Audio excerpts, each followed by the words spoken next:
स्वातंत्र्य प्राप्ती ही घटना कोणत्या कृतीचा परिणाम आहे? स्वातंत्र्य प्राप्ती ही घटना स्वातंत्र्य लढाई या कृतीचा परिणाम आहे. इतिहासाच्या अभ्यासामुळे कोणती गोष्ट शक्य होते? इतिहासाच्या अभ्यासामुळे मानवी समाजाच्या प्रगतीसाठी इष्ट काय आणि अनिष्ट काय याचा अभ्यास करणे शक्य होते. एकपेशीय सजीव कोठे निर्माण झाले? एकपेशीय सजीव पाण्यात कुठे निर्माण झाले? एकपेशीय सजीव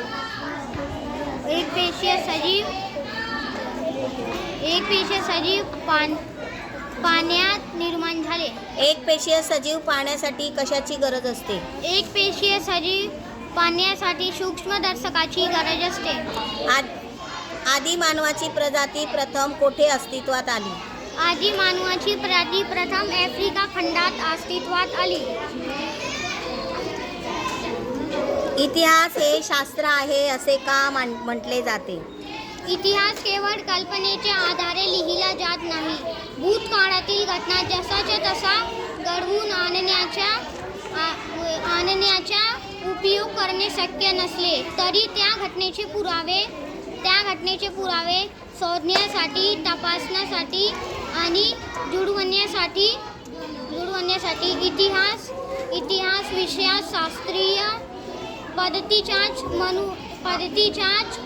उपयोग केला जातो. आवश्यकतेनुसार इतर शास्त्रांचीही मदत घेतली जाते. म्हणूनच इतिहास हे शास्त्र आहे असे म्हटले जाते.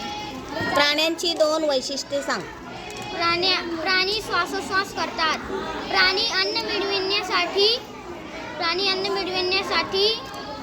व अन्य कारणांसाठी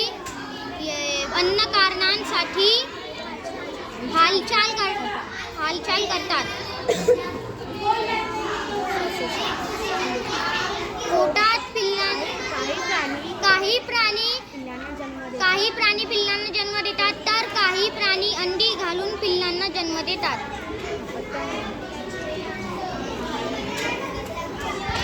काळाची एकरेखिक विभागणी म्हणजे काय? काळाची विभागणी आपण वार, आठवडा, महिना, 15 वर्ष अशी क्रमवार करतो. 100 वर्षाचा काळ म्हणजे शतक, तर 1000 वर्ष संपली की एक सहस्त्र पूर्ण होते. काळाच्या अशा विभागणीला एकरेखित विभागणी असे म्हणतात. गावाच्या विकासात अडथळे कसे निर्माण होतात? गावाच्या विकासात